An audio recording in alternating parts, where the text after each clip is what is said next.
What's up, everybody? We're back-to-back days.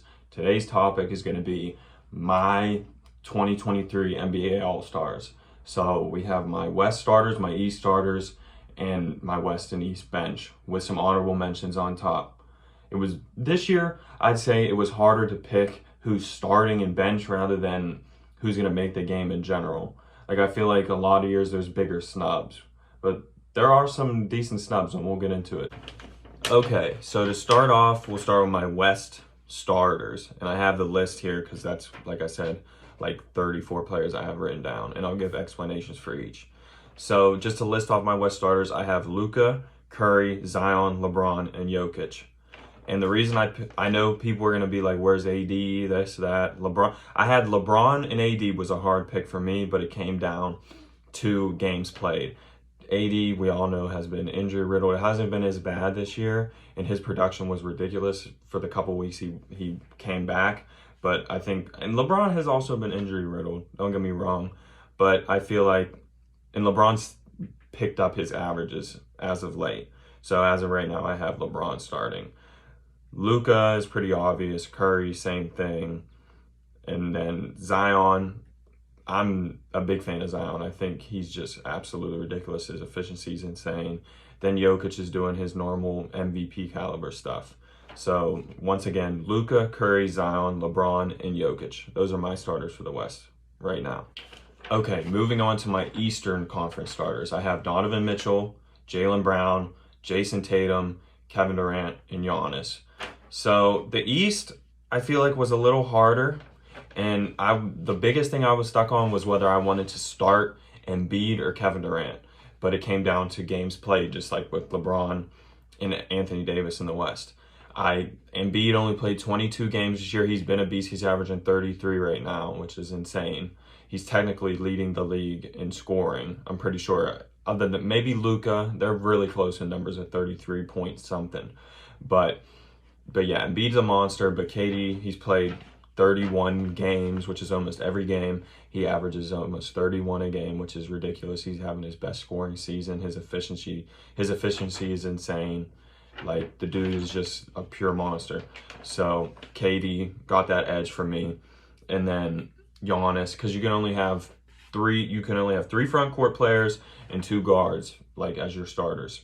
So Giannis is playing center for me, which, I mean, he's 6'11", so, I mean, yeah, I think he's having he's my MVP. Like, if you watch the last video, that's my MVP, so he's got to start.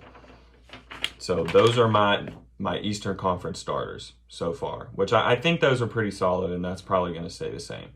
All right, so moving on to my Western Conference bench. And the way the bench works, it's been the same way for a couple years, is you get 2 guards and 3 front court players like the starters, but then you get 2 players of any position. So that helps out with the snubs. Like, it allows other players. It should be positionless, to be honest, but I mean, it is what it is. So I have Shea, Ja, Anthony Davis, who I went back and forth starting over LeBron. Then Lauri Markkanen, I think he deserves it this year. I mean, he's like 50%, 40% from 3, been killing it. Sleeper, most improved. And then Sabonis he's underrated.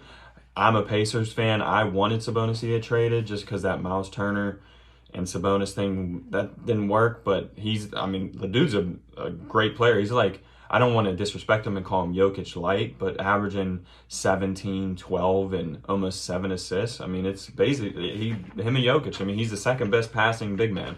So just like Arvydas Sabonis' dad, like, dude's going stupid for the Kings, and they're gonna probably make the playoffs for the first time in 16 years. So, and then I have Devin Booker, because he's averaging 28 and carrying the Suns, because Chris Paul hasn't been really doing great. Like, they're a good team. They're obviously gonna make the playoffs. And then my last pick, this isn't in any like crazy order for my bench. I have Dame, because I mean, Dame has to make it. He's been snubbed in the past so many times, and I think that was a pretty easy pick for averaging 27. The Blazers are doing good. They did drop 2 games to the Thunder, but that's not his fault. They almost won the first game because Dame hit this crazy up and under layup, but then Shea came down and hit the game winner. I don't know if you guys seen that, but yeah, Shea Shea, I wanted to start Shea, to be honest, because I mean, but his just team success. He's averaging 31, but there's so many players averaging 30 right now. It's really hard to pick who starts and who doesn't. And then Jaw's pretty obvious. The Grizzlies are up there in the standings too. So I think that's a pretty solid bench. Like I said, it's harder for me to pick who's starting and who's on my bench rather than who's going to make the game in general. Moving on to my Eastern Conference bench, I have Tyrese Halliburton, Harden, Siakam, Embiid, Jimmy Butler, Kyrie, and DeMar DeRozan. Starting off with Halliburton, I'm a Pacers fan, like I said. I'm from Pittsburgh, but I've watched almost every Pacers game. I've been a fan since I was in like 6th grade. Love the Pacers since Paul George and then went against the Heat, took them to 7 games in the Eastern Conference Finals. But Tyrese Halliburton, he's insane. Like, he's averaging 20 and 11 right now, like 2 steals. And for the weapons that he has on the Pacers, I'm not trying to hate on the Pacers, but if he had like a superstar big man, imagine Tyrese Halliburton and Joel Embiid. Tyrese Halliburton would average 15 assists. His court vision is disgusting. So he's a clear-cut all-star for me this year. Then I have James Harden, who's also averaging 20 and almost 11 assists, but he hasn't played as much, but I still think that 25 and 11, and he's been playing better as of late. I think that gives him an all-star nod for sure. Just because the East is a little bit weaker than the West bench-wise, I think. And then Siakam, obvious pick. People have been disrespecting Siakam for so long. He just dropped 52 the other night, 38 the game before, 26, 8, and like 7 assists. And it's just sad because the Raptors just haven't been doing as great. Because, I mean, Scottie Barnes, his production isn't necessarily down, but he just didn't improve. He's in a sophomore slump. I wouldn't get too worried about that, but I do think that the Raptors should kind of blow it up, like rebuild. I don't know. I free Siakam is all I can say. Then I have Joel Embiid, which I said I almost had him starting over Kevin Durant, but he didn't play enough games. He was 21 games, but 33, 12, and then improving as a playmaker, averaging 5 assists. On a great efficiency. I say efficiency so much. But yeah, I mean, that's an obvious bench pick. It was so hard to put Embiid on the bench. Then I have Jimmy Butler. The Heat, they're also not doing as great. They lose to some pretty bad teams. But Jimmy Butler has not played a lot this year, but 21, 7 and 7 with great defense. Jimmy Butler's doing what he does. He always picks it up in the playoffs. He's proven that he's that kind of player, so he got a good all-star for me. Then I have Kyrie, 27 a game. I mean, I'm not going to get into anything Kyrie related, but the dude is a great basketball player to me. I mean, 27 a game, like I said. He hasn't played a lot, but that's not his fault. I mean, it is his fault, but it's not. I'm not going to get into all that. But, yeah, he's an all-star for me. Then DeMar DeRozan, he's carrying the Bulls. Zach LaVine has been having a down year, but he's coming back from injury. But DeMar DeRozan is averaging 26 a game. The Bulls haven't been doing as good, but I really didn't have... There wasn't really anybody else that I thought deserved it over DeMar DeRozan. So, once again, I have Halliburton, Harden, Siakam, Embiid, Jimmy Butler, Kyrie, and DeMar DeRozan as my bench those are my Eastern Conference bench players. All right, so now we're going to do my snubs, which is like honorable mentions. So my Eastern snubs, I have Jalen Brunson. I did want to give Jalen Brunson the nod. The Knicks he has revitalized Julius Randle's career. Now Julius Randle doesn't have to dribble as much. He's not because they basically ran Julius Randle at the point guard. So now that the Knicks have a true point guard who's averaging 20 and 7, I mean, they've been winning as of late. Julius Randle's been playing way better. So I think that contract was worth it. I mean, you got to think about how much NBA players get paid. So what, the $29 million they gave him. It's really not that bad for being the best Knicks point guard in like the past 10 years.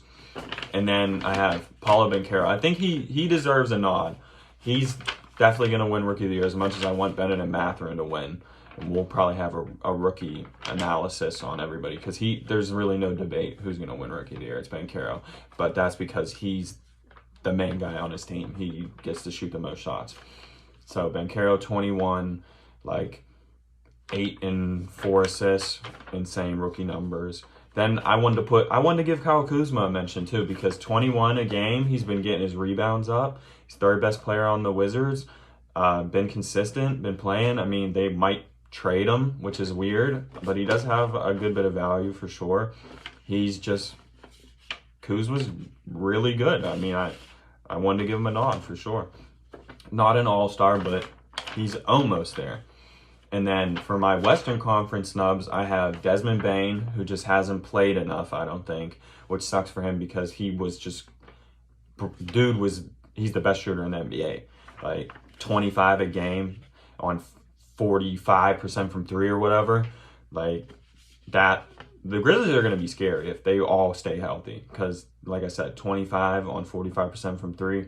Desmond Bane's a monster. I don't know how he went 30th overall just because his arms are like shorter. Like he's a sniper. Then I have Paul George, who that was someone that I was thinking about putting on there, but his numbers are down. He's been better as of late. I don't think Paul George and the Clippers are really worried about all-star appearances. They're just worried about getting Kawhi back in shape and continuing to build chemistry. I think they're a sleeper finals pick. They're sleeper champions. Then De'Aaron Fox, another player who I think there were some real good snubs now that I think about it. But De'Aaron Fox, him and Sabonis have been playing great. So I kind of wanted to give them 2 all-stars, but I don't know if they will. But De'Aaron Fox averaging 23. He's gotten his mid-range has gotten way better. It's come around. He's not as terrible as he's been from 3. Like I said, they're going to make the playoffs most likely for the first time in 16 years. So he's almost there. Then I have Anthony Edwards.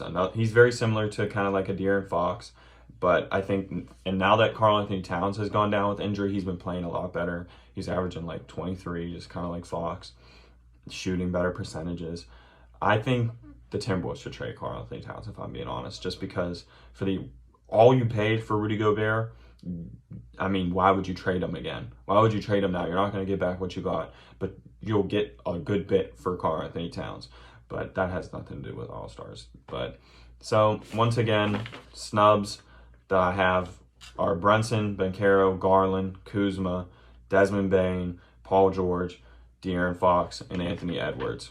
So let me know who you think I missed maybe. If you would switch anything around. I might leave a picture at the end of this video just so you can see my full list. But yeah, so I'm going to try to be more consistent, like I said, make videos maybe even every day. I'm not going to make any promises, but I mean, it's not that hard. Like I said, I just turn the video on while I'm at work and just talk about the NBA. So give me more stuff to talk about. I might start doing 2K rebuilds, stuff like that. And yeah, thank you guys. If you watched to the end of the video, appreciate it.